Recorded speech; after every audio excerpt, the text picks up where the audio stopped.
Oke, pada pertemuan hari ini kita akan membahas mengenai basic dari scripting. Ya. Jadi di Unity Studio kita bisa melakukan scripting menggunakan bahasa C# dan Unity 2019.2 ini sudah dilengkapi dengan Visual Studio. Jadi otomatis sudah ada Visual Studio-nya untuk edit code-nya.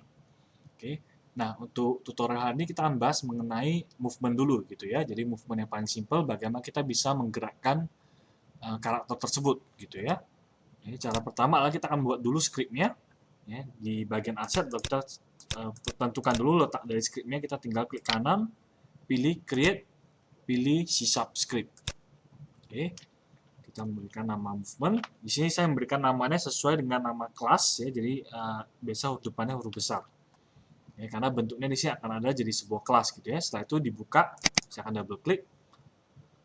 Oke, kita akan coba kita reload dari Visual Studio-nya. Oke, ini adalah bentuk sederhana pada saat default-nya ketika kita membuat sebuah script baru. Ya, akan ada di sini using system collection sama collection generic. Ini kalau memang kita tidak pakai, kita bisa buang. Oke, di sini ada using Unity Engine, ya, di mana kita bisa menggunakan function-function atau kelas-kelas dari Unity Engine-nya. Ya, di sini ada public class movement yang adalah tadi sesuai dengan script yang sudah kita buat, namanya movement. Ya, kelasnya akan sama nama filenya. Oke, dan untuk class movement ini turunan dari mono behavior. Ya, jadi semua script yang akan kita bisa masukkan ke dalam game object itu harus turunan dari kelas mono behavior. Satu akan ada dua buah function, ya, ada void start dan void update. Ini adalah function default ya. Kalau misalnya kita tidak memerlukan function tersebut kita bisa buang. Ya, kalau misalnya kita memerlukan kita bisa tulis. Ya, function start atau void start di sini digunakan biasa digunakan untuk deklarasi variabel awal gitu ya. Jadi function ini akan jalan ya, pertama kali sebelum game ini mulai berjalan. Jadi ketika game yang mulai berjalan ya di frame pertama itu dia akan jalan duluan gitu ya, sebelum nanti next frame akan menjalankan function yang kedua yaitu void update. Ya. Jadi sebenarnya untuk function tersebut saja sebenarnya ada urutannya. Pertama akan ada selain void start akan ada satu function lagi yang namanya void awake. Ya, jadi ada awake, ada start, ada update gitu ya. Update nanti juga akan ada banyak fungsinya. Oke. Nah, void awake ini akan jalan duluan sebelum void start. Jadi biasa ini digunakan untuk lebih awal lagi gitu ya. Jadi biasa untuk bikin reference dan lainnya itu kita bisa pakai awake. Jadi seluruh function awake yang ada di script dalam proyek tersebut akan jalan dulu gitu ya. Dalam kondisi ketika scriptnya aktif ya. Jadi ketika scriptnya aktif dia akan jalan awake. Setelah itu dia akan jalan void start. Ya, kira-kira seperti itu. Jadi kalau misalnya ada dua script, nanti ada dua atau lebih script yang ingin kita jalankan di void start, maka yang ingin kita jalan lebih dulu kita bisa letakkan di bagian void awake. Oke, jadi biasa sering digunakan untuk referencing. Ya. Dalam artian contoh di sini, misalnya kita tadi ingin menggerakkan karakter tersebut ya. Nah, ketika karakter tersebut menggunakan rigid body, maka yang harus kita gerakkan sebenarnya adalah rigid body-nya. Jadi kita jangan menggerakkan langsung objek tersebut. Kenapa? Karena ketika ada rigid body, maka sebenarnya objek tersebut sudah memiliki fisik. Jadi kita harus menggerakkan by fisiknya dia, karena dia itu nanti akan berinteraksi dengan objek-objek lain, karena ada collider-nya. Oke, maka hal yang pertama kita lakukan adalah kita akan membuat referensi dulu. Ya, rigid body, saya kasih nama mungkin rigid ya. Nah, di void start saya akan bikin referensi yang menggunakan this.getComponent. Ya. Kita ambil komponen rigid body to do. Oke, bisa seperti ini, atau bisa juga langsung get komponen rigid body. Di sini nggak ada juga nggak masalah gitu ya. Jadi bisa dua-duanya. Nah, kita akan mengambil reference dari rigid body yang ada di objek tersebut. Ya. Saya ambil contoh ini, saya akan save dulu. Kita akan balik ke editornya. Ketika kita berpindah dari Visual Studio ke editornya Unity, maka secara otomatis Unity akan mengcompile script yang ada dan akan langsung memperlihatkan apakah ada error atau tidak. Ya, ketika ada error atau ada warning, maka akan terlihat di bagian konsol. Oke. Nah, script ini kita bisa attach ke dalam game object tersebut. Caranya adalah kita bisa pilih game objectnya, terus bisa klik drag ke bagian inspektornya seperti ini, atau bisa juga kita langsung klik drag ke bagian hierarkinya juga bisa. Ya, jadi bisa cara banyak atau kita bisa add komponen bagian sini. Oke, ini kalau ada dua kita bisa hilangkan satu dulu ya, karena kita pakai cukup satu kali aja. Oke, nah kalau misalnya script tersebut bukan turunan dari mono behavior, maka kita tidak akan bisa mendrag atau memasukkan script tersebut ke dalam game object. Jadi pastikan script yang dibuat, kalau kita ingin attach ke dalam game object, pastikan turunan dari mono behavior. Ya, kita sudah lihat di sini tidak ada error ya. Oke. Nah, yang terjadi adalah ketika script ini jalankan, ya, void start ini jalankan, oke, ini kita akan berikan nilai ya, rigid sama dengan this.getComponent rigid body. Maka kita tahu bahwa script movement ini ada di game objeknya si player. Nah, jadi ketika get component itu dijalankan, maka sebenarnya di movement ini dia akan mencari di dalam objek yang sama, dia akan mengambil komponen yang ada dengan nama rigid body 2D. Jadi dia akan cari di game object di sini ada rigid body 2D di sini ya. Maka di sini untuk komponen ini akan dimasukkan ke dalam variabel rigid. Ya, jadi secara nggak langsung di sini sudah akan mereferensikan rigid body yang ada di dalam objeknya atau game objeknya player yang di bagian inspektornya adalah bagian rigid body. Oke, nextnya adalah kita akan menggerakkan dia. Nah, karena bentuknya adalah rigid body, maka untuk menggerakkannya kita harus menggunakan yang namanya fix update. Ya. Nah, jadi perbedaannya apa? Jadi sebenarnya untuk update sendiri akan ada 3 function. Ya. Ada update, ada fix update, dan ada late update-nya adalah 3 function untuk update yang sering gunakan. Oke. Update ini akan jalan setiap frame. Ya, jadi setiap ada frame, ya kan game itu berjalan per frame ya. Nah, setiap frame-nya berubah, maka void update ini akan jalan. Oke. Sama juga dengan late update. Bedanya adalah karena dia ada late, maka dia akan jalan setelah update ini selesai dijalankan. Oke. Jadi setelah void update jalan, semua update sudah selesai jalan, baru dia akan jalankan yang late update. Oke. Nah, namun agak berbeda dengan fix update. Jadi fix update ini hanya akan jalan ketika fisik itu berjalan.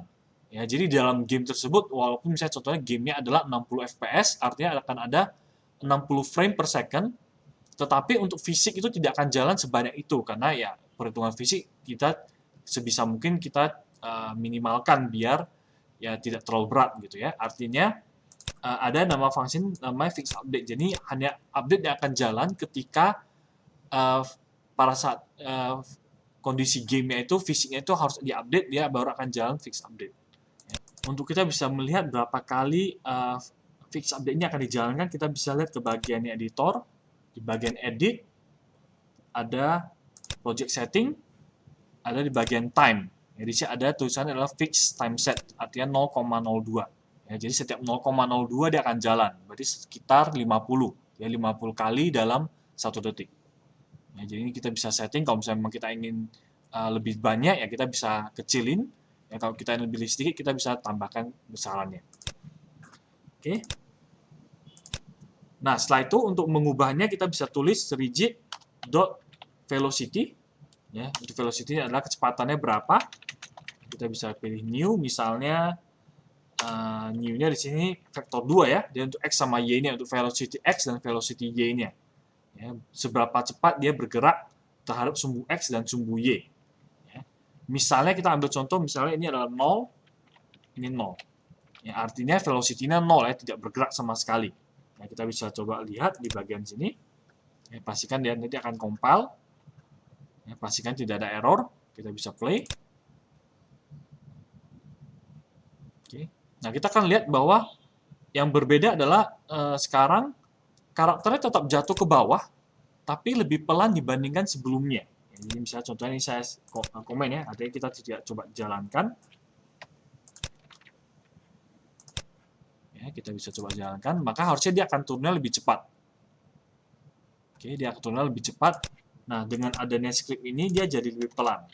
Ya, jadi sebenarnya dia mengubah velocity-nya menjadi 0, tapi karena objek tersebut masih berpengaruh terhadap gravity, maka dia tetap akan turun ke bawah. Cuman setiap frame ya dia akan balik lagi ke setiap fix update dia akan balik lagi ke 0 gitu ya. Tapi setelah itu dia akan kembali ke gravity yang ada. Ya, jadi sini kita bisa set sebenarnya. Jadi misalnya saya ambil contoh di sini 1 misalnya ya. ini kalau misalnya kita tidak ingin berubah apapun, berarti kita bisa mengambil rigid body yang lama. Jadi rigid body dot velocity dot y.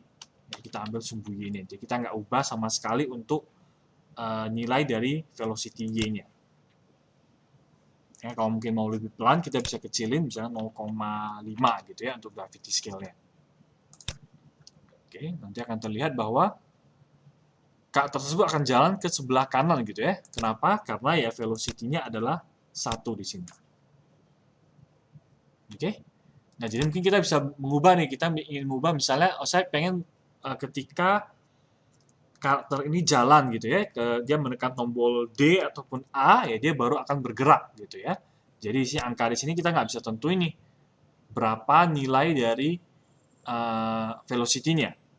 Ya, caranya adalah kita bisa bilang bahwa misalnya saya akan bikin satu buah variabel ya, private misalnya float dari speed-nya misalnya ya di sini, atau mungkin kita kasih public lah ya biar bisa muncul di editor nanti speed-nya. Untuk speed default-nya adalah 1 ya.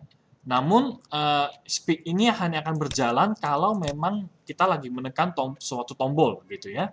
Jadi misalnya di sini kita harusnya menggunakan speed ya. Tapi kita kalikan dengan input nih di sini.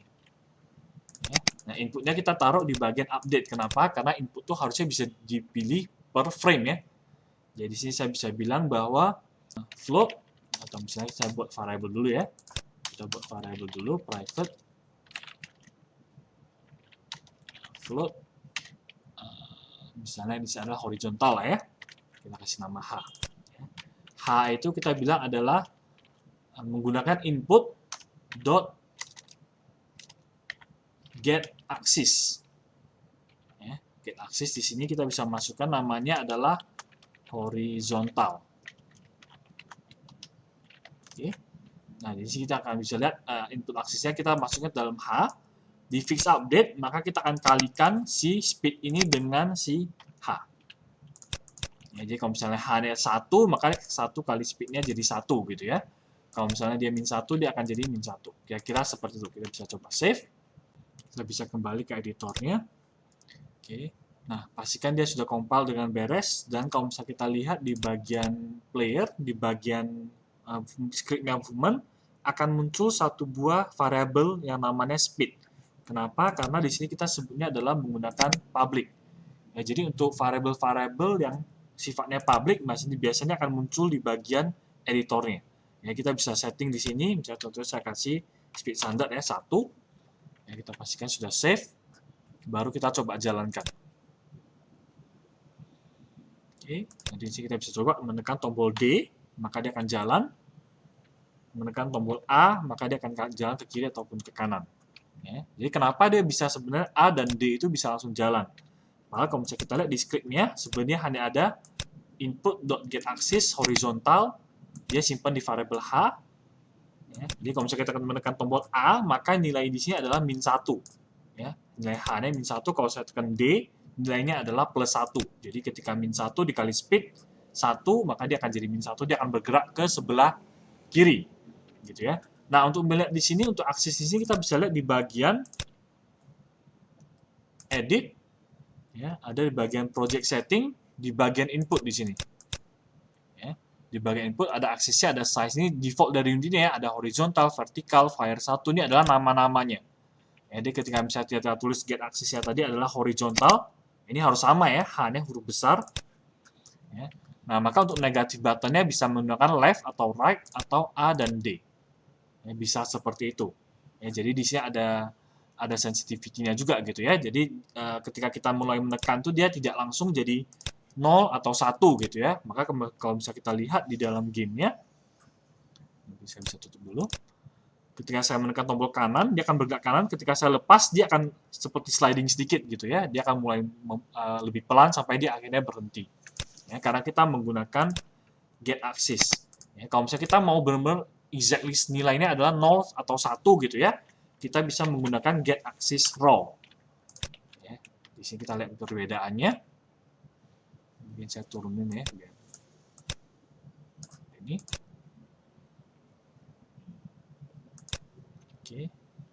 Terlihat kalau misalnya saya begitu lepas tombolnya, maka dia tidak akan lebih ke sliding ya, dia akan langsung berhenti. Karena nilainya hanya antara 0 atau 1, jadi tidak ada di antara tengah-tengahnya, ada misalnya 0,3 dan seterusnya.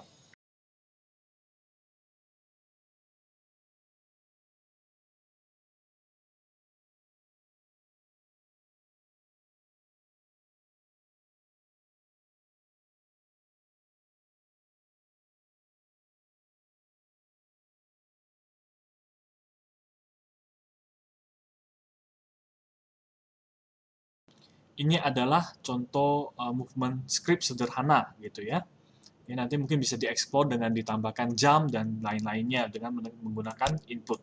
Ya. Sebenarnya input di sini masih ada banyak seperti input dot get key, ya, get key down atau get key up. Di sini kalau misalnya kita ingin hanya menspesifik untuk satu buah tombol gitu ya, atau misalnya spasi dan lainnya gitu ya, bisa seperti itu juga. Oke, sekian tutorial hari ini, terima kasih.